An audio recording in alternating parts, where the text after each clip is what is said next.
Hello, Chem 2 students. This is Mr. Keister again with you today. This is the video for Wednesday, September 16th, 2020, our scheduled 19th day of school for the fall semester. Always keep in mind, though, that the dates could change for a variety of reasons, but the lessons and the order of those lessons will remain the same regardless. So let's look at today's do-nows or schedule for today. Today we're going to talk about a mass spectrometer and how we utilize it to help us determine average atomic mass of the elements. You're also going to pick up Unit 2-1 review this is the last lesson in the first half of Unit 2. There was no homework due today since I collected it yesterday by the end of the period, so nothing to do there. You also took your chemical symbols quiz yesterday of 39 elements that I had you memorize, and I will be returning those to you during class today as well. So today I'm going to first finish up Unit 2-1 by going over how to calculate average atomic mass from a mass spectrometer, which is where we get them.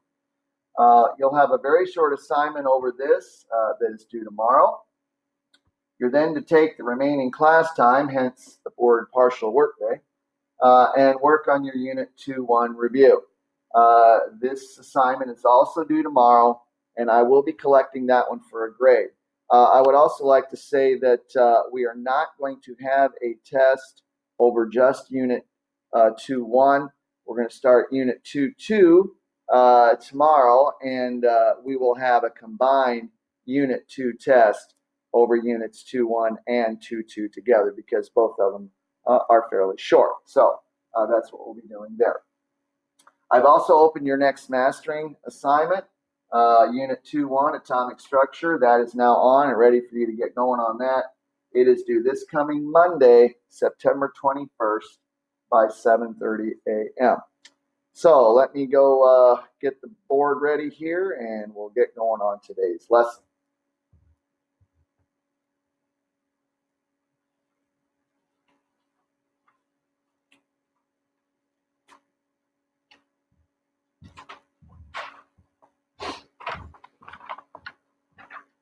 There we go. And there we go. Okay, so this is the handout you picked up today over the mass spectrometer. It's also your assignment. And so I want to read along with you part of the top paragraph, and then we're going to look and see what a mass spectrometer looks like. A mass spectrometer is an instrument used to separate an element's isotopes and to measure their relative abundances, which, as we know now, that's what we use to calculate average atomic mass. Within this device, a sample of an element is vaporized, meaning it is heated until it turns to a vapor or goes into the gas phase. And then is ionized, meaning it's separated and accelerated down a tube. Near the end, the beam of ions is passed through a strong magnetic field which exerts a force on them. Ions of greater mass possess more inertia. Now, if you've had physics or understand how physics works in that regard, inertia is a resistance to a change in motion. Things tend to go in their same state of motion until a force acts on them. That is actually Newton's first law. And anyway, it's called the law of inertia, by the way. And so the magnetic field exerts a force on these ions. And the heavier ones are affected less by this magnetic force, and the lighter ones are affected more. So thinking about that in terms of isotopes. You know, isotopes have different masses, different mass numbers, because they have different numbers of neutrons, and so their masses vary. Think of a force in terms, maybe not of a magnetic force, but of a regular physical pushing force. So if you're pushing an empty shopping cart as compared to a filled shopping cart in the grocery store, right? If you exert a strong force on an empty shopping cart, it's going to go much faster than if you exert that same pushing force on a completely filled shopping cart, because it's much heavier, it's more massive, it has more resistance or inertia to that force, and so it doesn't take off with the same speed that the lighter one does, that the empty one does. a magnetic force works exactly the same as a pushing force or any other force, okay? Objects that are heavier or more massive have a greater resistance to a change in their motion due to their mass. So that's kind of how that law works. So, and so then heavier isotopes then are less influenced by this magnetic force, and so their motion doesn't change as much. But lighter isotopes are more greatly influenced by that magnetic force, and so you will see them see their motion altered more. So let's take a look at a spectrometer, and I'll kind of run you through the process and show you how that works. And then we'll come back to this. So here's a spectrometer. Again, it's an instrument that measures the masses and relative abundances of a sample that has been vaporized, meaning heated, turned into a vapor, on into the gas phase, and then ionized, which means separated by isotopes. So on the end, so this device is encased in a rectangular, container, metal container. So we're kind of taking the container off of it and looked at the actual device here.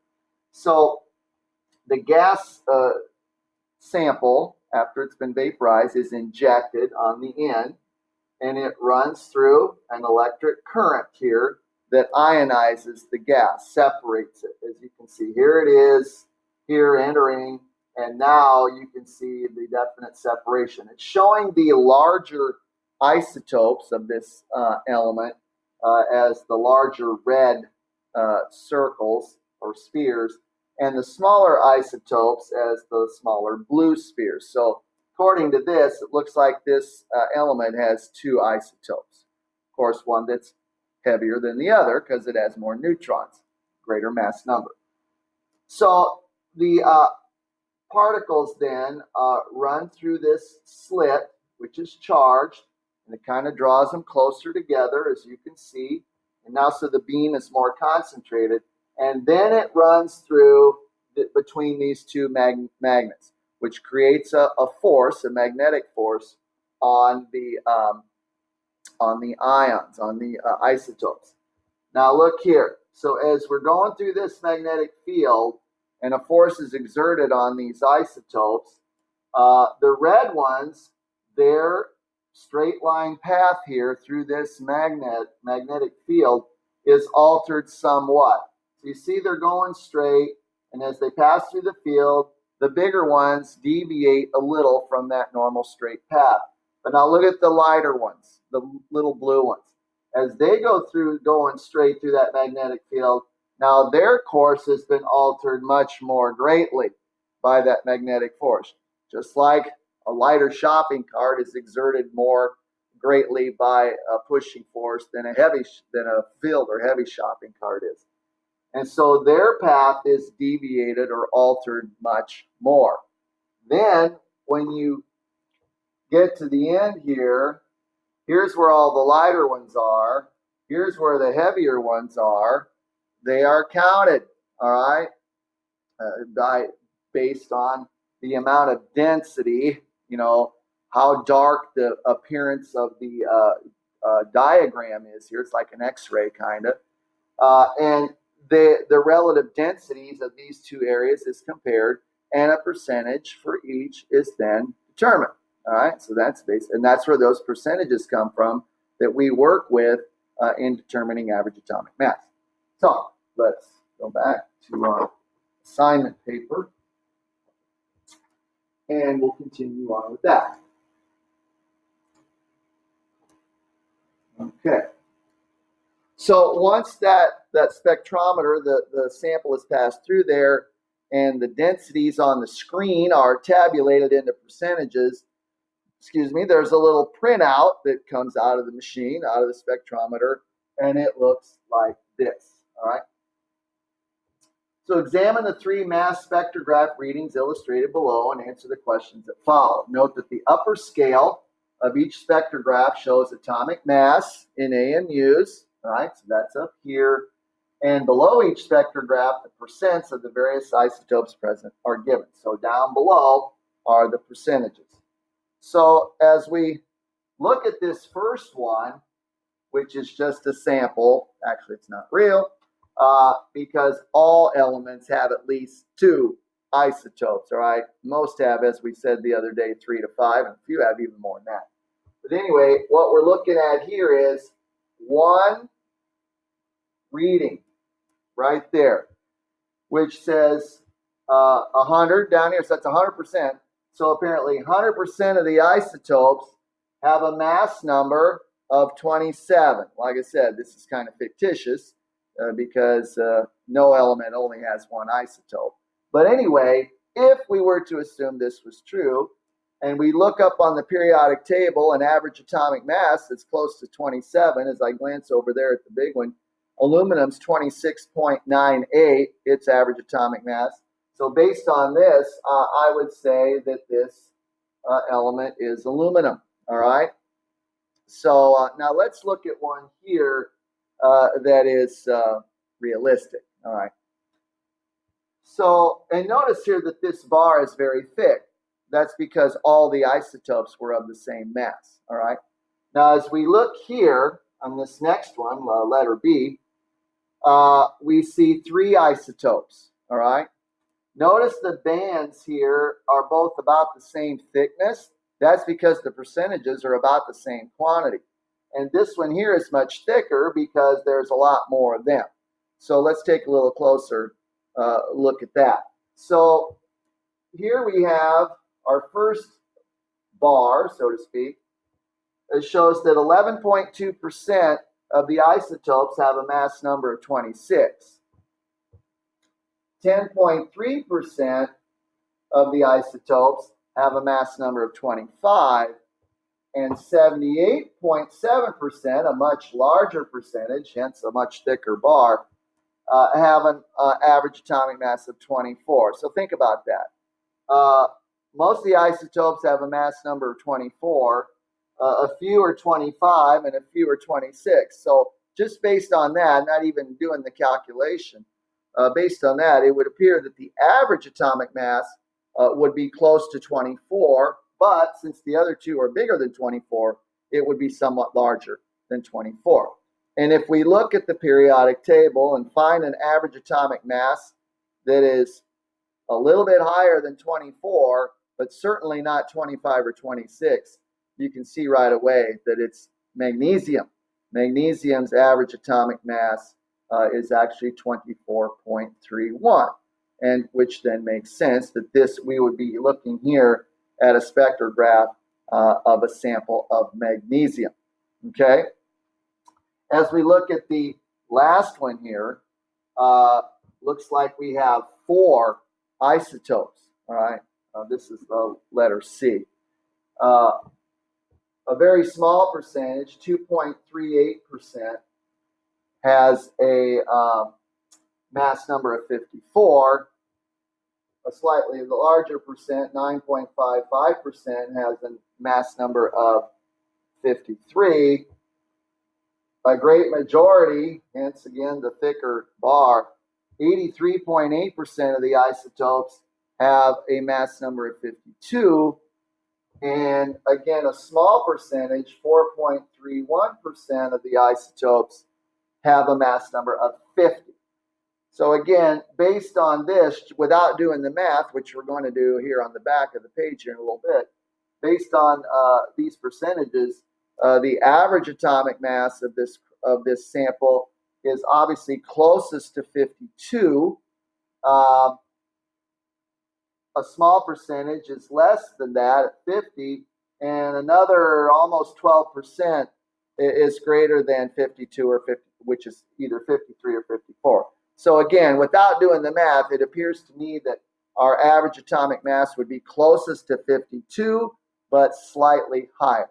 So once you do the math and figure out, I think it will become apparent what element that is. So let's look at the back of the paper real quick, and I'll get you started here. So question 1, we already answered. What's the atomic mass of the isotope or the element represented by spectrum A? And as we saw, it was 27 AMUs. All right, 27. And based on that, we looked on the periodic table and said that that was aluminum, which has symbol Al. And then letter B. We had three isotopes, remember, 26, 25, and 24. We said that the based on that and the number and the percentages of each, it appeared that the average atomic mass was slightly greater than 24, which if we look over there, we said it looks like that would be magnesium, and indeed it is.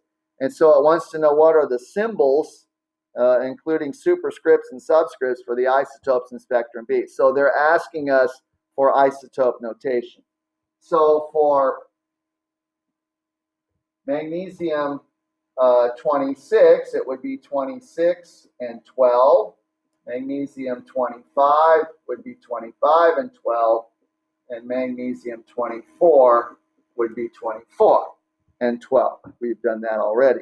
And then based on the values that were given in the spectrograph, calculate the average atomic mass. Okay, so we've done this already. I'm not going to go through this whole thing with you. But remember, so we have three isotopes, Mg26, Mg25, and Mg24. And remember, we take the mass number of each times its percentage. And the percentage of magnesium-26 based on the spectrograph was 11.2%. But remember, we expressed that as a decimal. So it'd be 0.112.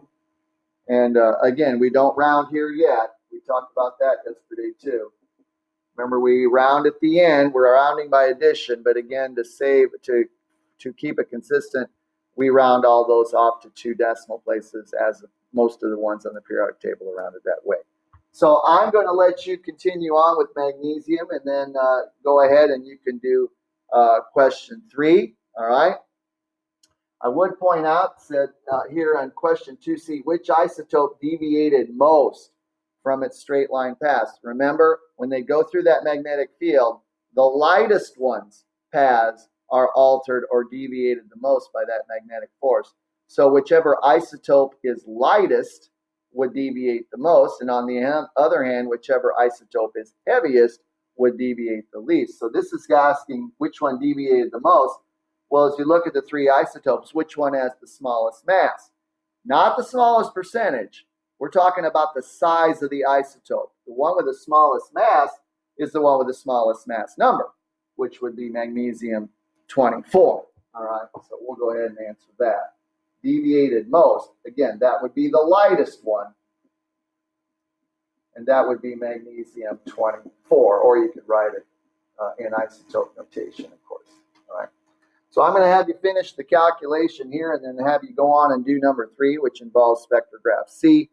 And that, my friends, is how a mass spectrometer works. And that is where the percentages come from that we work with in determining average atomic mass, just as they are on the periodic table. So that is it for today. You are to finish this assignment, which shouldn't take you but a few minutes, and then go on and take the rest of the time today and work on the Unit 2.1 review, which I am collecting tomorrow. We will begin Unit 2.2, which is over nuclear chemistry, tomorrow. So for Mr. Keister, once again, I am signing off. Until next time, take care, stay safe, keep working hard, and keep plugging ahead. Take care, everyone, and I'll see you next time.